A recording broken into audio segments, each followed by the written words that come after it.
Hello दोस्तों, साध्य IAS academy में आप सभी दोस्तों का स्वागत है। मैं प्रियांशु राज। आज हम लोग जैसे स्टेट और यूटीज के बारे में हम लोग पढ़ेंगे। जैसे पिछली क्लास में हम लोगों ने प्रियम्बल को पढ़ा, आज हम लोग पढ़ेंगे स्टेट और यूटीज। जैसे कि हम लोग अभी आजकल के जो न्यूज़ मैंने देखा, हम लोग जो देख रहे हैं, जैसे जम्मू कश्मीर में 370 को एबोलिश कर दिया गया और कुछ नए स्टेट्स बनाया गया और कुछ जो है यूटीज़ बनाए गए। तो इनके हम सारे प्रोसेस को देंगे कि किस प्रोसेस से इनको जो है बनाया जाता है, इनके लिए क्या क्या प्रक्रियाएँ जो है वो अपनाई जाती हैं। उसके बाद इसके साथ साथ हम लोग आर्टिकल्स को भी पढ़ लेंगे। इसके अंदर जो है हम लोग शुरुआत यहाँ से कर रहे हैं कि सारे आर्टिकल्स को हम लोग एक एक करके इसके अंदर हम लोग पढ़ लेंगे। जैसे हम इसके आर्टिकल्स के साथ साथ जो है हम इसका एक्सप्लेनेशन भी पढ़ लेंगे कि किस किस आर्टिकल के अंदर क्या क्या दिया गया है। इसको पढ़ने के बाद हमारा कंसेप्ट पूरी तरह से क्लियर हो जाएगा कि किस आर्टिकल के अंदर क्या दिया गया है, किसी भी राज्य को बनाने के लिए क्या किया जाता है। जैसे अभी जम्मू कश्मीर के उदाहरण के साथ हम लोग इसको समझेंगे। तो जैसे अभी हम लोगों ने देखा कि जैसे कि जिस समय संविधान बनाया जा रहा था उस समय क्या कहा गया कि इंडिया को जो एक फेडरल बनाया जाए या एक यूनिटरी के रूप में या यूनियन है वो।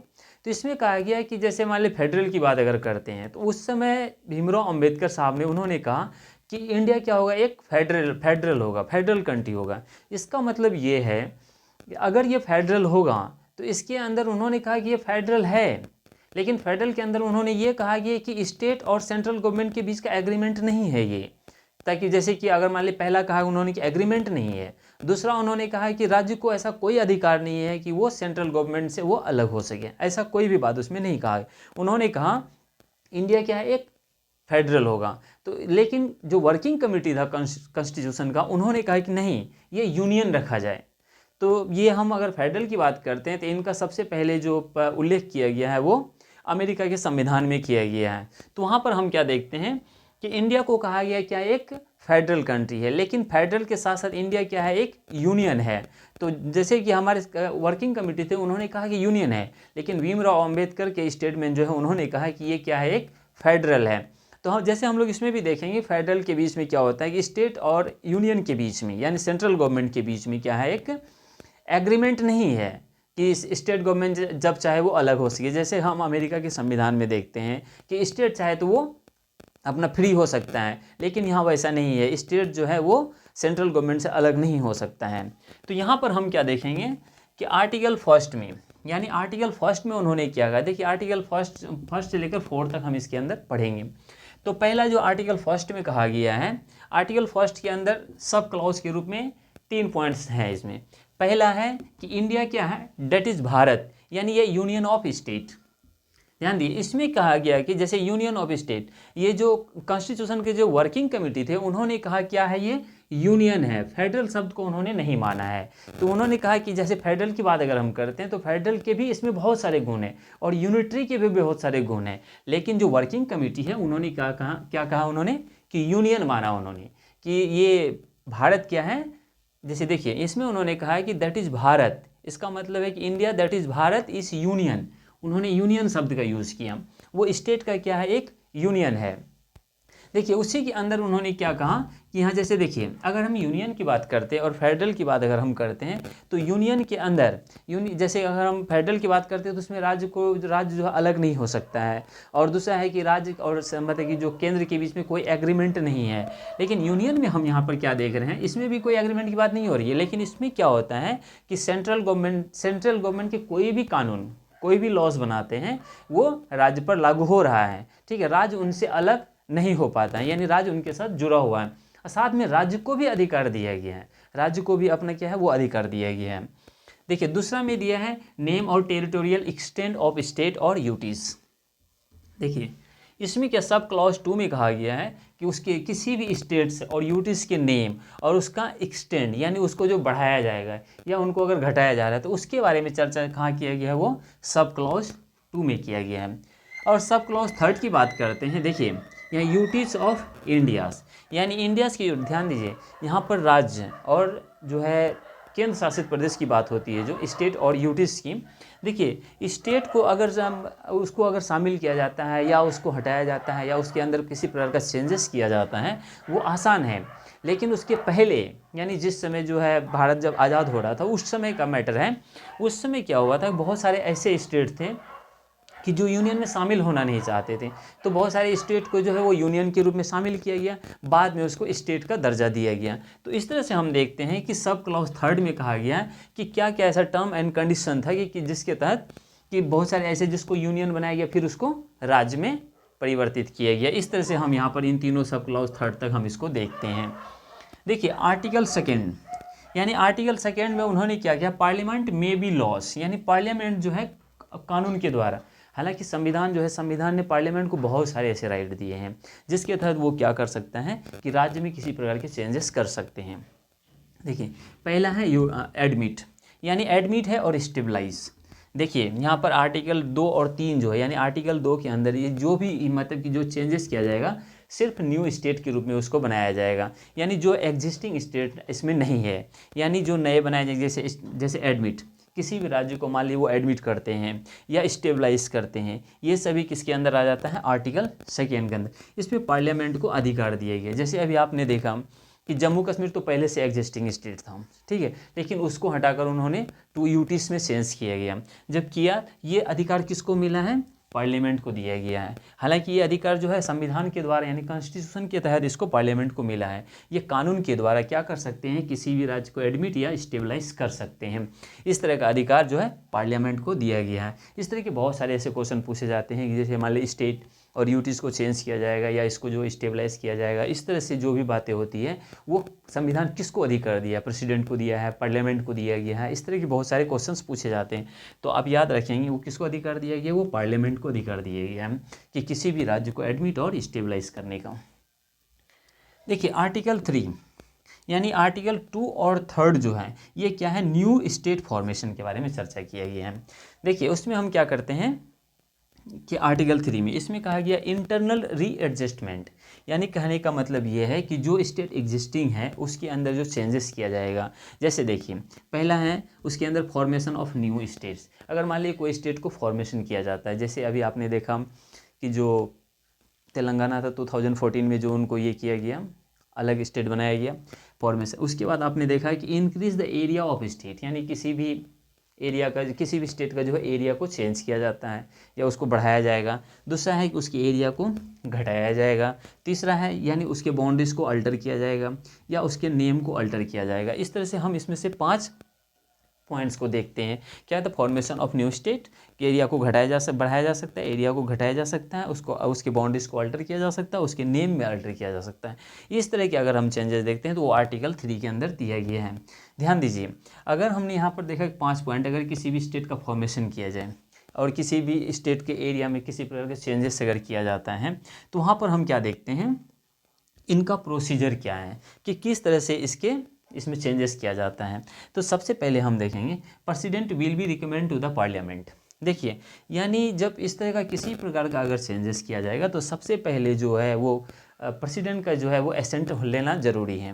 तो उसमें क्या होता है कि प्रेसिडेंट से इसमें से पीरियड एसेंट लिया जाता है, यानी उससे लेने के बाद तभी कोई भी बिल जो है वो पार्लियामेंट में पेश किया जाता है। जैसे हमने देखा कि जम्मू कश्मीर से रिलेटेड जो भी बिल था उसको आपने देखा कि अगस्त में उनको 5 अगस्त को जो है वो पहले उसको राज्यसभा में पेश किया गया, फिर उसके बाद लोकसभा में किया गया।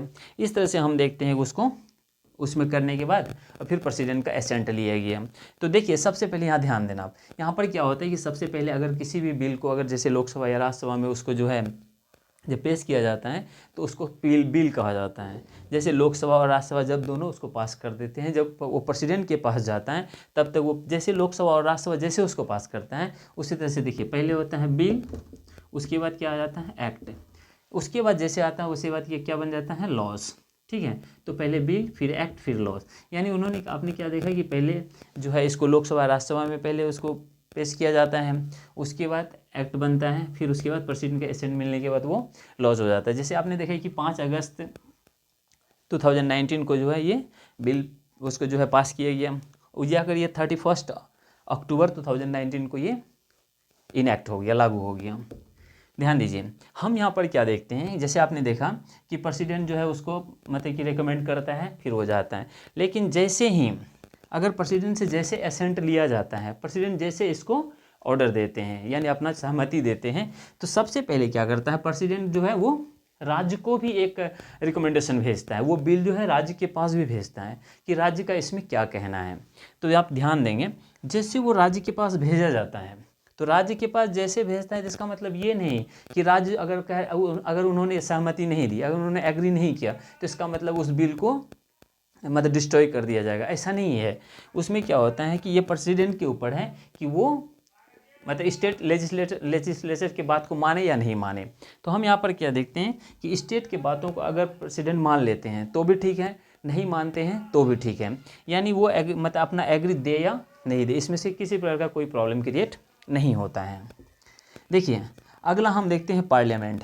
ध्यान दीजिए, जब ये पार्लियामेंट की बात आता है, जैसे अभी हम लोगों ने यहाँ पर देखा कि पार्लियामेंट में कोई भी बिल जो है उसको पहले जो है पास कराने के लिए लाया जाता है, चाहे वो लोकसभा में हो या राज्यसभा में हो। जब उसको लाया जाता है तो हमने देखा कि पार्लियामेंट को अगर पूरा अधिकार दे दिया जाता है, अगर मान लीजिए पार्लियामेंट को पूरा अधिकार दे दिया जाता है कि किसी प्रकार का वो अल्ट्रेशन कर सकता है, जैसे आपने यहाँ पर देखा कि पार्लियामेंट को ही अधिकार दिया गया है, तो पार्लियामेंट को जब अधिकार दिया गया है तो किसी प्रकार का भी जो उसमें जो है चेंजेस कर सकता है। तो इस तरह का डिबेट 1960 में बहुत चल रहा था उस समय कि पार्लियामेंट को ही अगर पूरा अधिकार दे दिया जाए तो ये बहुत प्रॉब्लम क्रिएट कर सकता है बाद में। तो उन्होंने कहा जैसे मान लिया पार्लियामेंट में अगर जिसका बहुमत होता है, जो मेजोरिटी में होते हैं, उस तरह की सरकार अगर जो चाहे तो मनमाना कर सकते हैं। तो वहाँ पर सुप्रीम कोर्ट ने कहा कि ये पार्लियामेंट को जो अधिकार दिया गया है, यहाँ पर देखिए पार्लियामेंट को जो अधिकार दिया गया है, इसके तहत जो है उन्होंने कुछ बैंड किया। 1960 में हम देखते हैं बेरोजगारी जो यूनियन का मैटर आया था 1960 में, उस समय कहा गया, जैसे मान लिया पार्लियामेंट के अधिकार की बात करता है उसमें, ठीक है, तो पार्लियामेंट के बारे में बताया कि क्या पार्लियामेंट को ये पूरा अधिकार दे दिया जाएगा, 1960 की बात है। तो उस समय से कहा गया कि नहीं, इसके लिए संविधान में संशोधन करना जरूरी है, तो कॉन्स्टिट्यूशनल अमेंडमेंट करने की ज़रूरत है। तो उसमें कहा गया अगर इसकी ज़रूरत है, आर्टिकल 3 में आप देखिए, आर्टिकल 3 के अंदर जो भी चीज़ें हैं, ठीक है, इनका हमने यहाँ पर प्रोसीजर पढ़ा। ये सारे प्रोसीजर है कि प्रेसिडेंट के पास लेकर गया, ये पहले इसको जो है प्रेसिडेंट उसका अपना असेंट देता है, फिर लोकसभा फिर राज्यसभा में जो ये पेश होता है, फिर वहाँ से पास होने के बाद फिर प्रेसिडेंट उसको अपना असेंट दे देता है, अपना सहमति दे देता है। लेकिन अब देखते हैं क्या ये पार्लियामेंट को जो अधिकार दिया गया, पार्लियामेंट में क्या, तो उन्होंने कहा कि नहीं, 1960 में जब ये मैटर चला, बेरोजगारी यूनियन की बात है उस समय, उन्होंने कहा कि नहीं, पार्लियामेंट को अधिकार तभी दिया जा सकता है, उसके लिए पहले क्या करना पड़ेगा, कॉन्स्टिट्यूशन में बदलाव करना पड़ेगा, संशोधन करना पड़ेगा। तो कॉन्स्टिट्यूशन अमेंडमेंट की बात हो गई 368।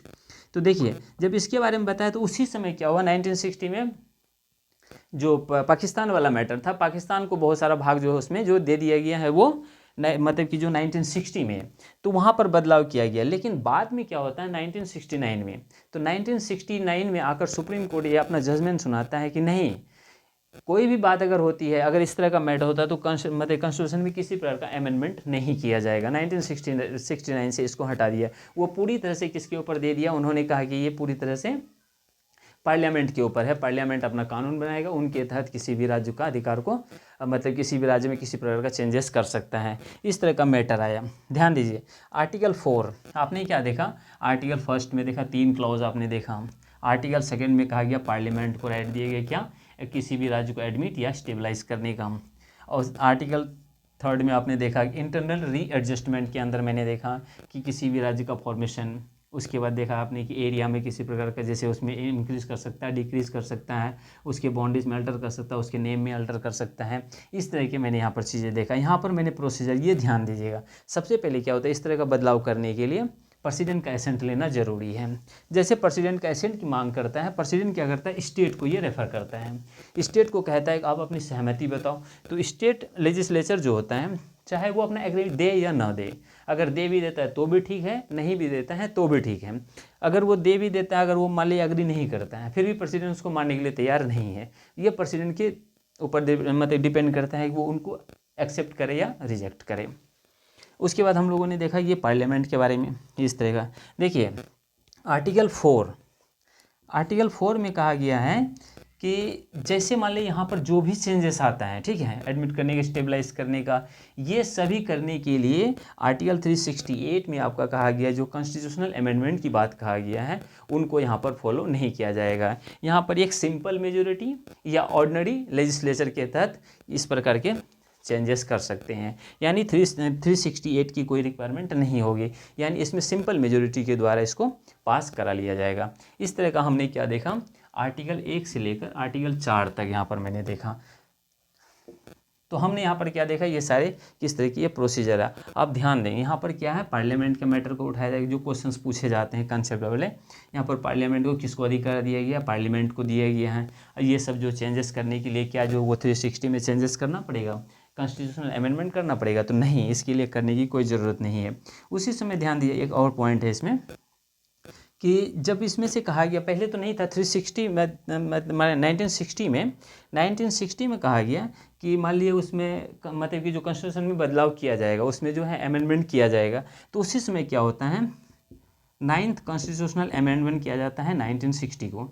इसके तहत जो है पाकिस्तान को बहुत सारे भाग दे दिया जाता है उस समय जो देता है। तो उसके बाद लेकिन 1969 में सुप्रीम कोर्ट आकर कहता है कि नहीं, इस तरह का कोई बदलाव नहीं होगा। यानी कहने का मतलब है कि पार्लियामेंट के ऊपर ही डिपेंड करता है कि वो किसको चेंज करेगा और किसको क्या करेगा। ये सभी बातें जो है पार्लियामेंट को दे दिया गया, उसमें कॉन्स्टिट्यूशन अमेंडमेंट की बात को हटा दिया गया। तो हम लोगों ने इतना आज मैंने देखा। नेक्स्ट वीडियो में हम लोग सिटीजनशिप को पढ़ेंगे। अपना इम्पोर्टेंट टाइम देने के लिए थैंक यू।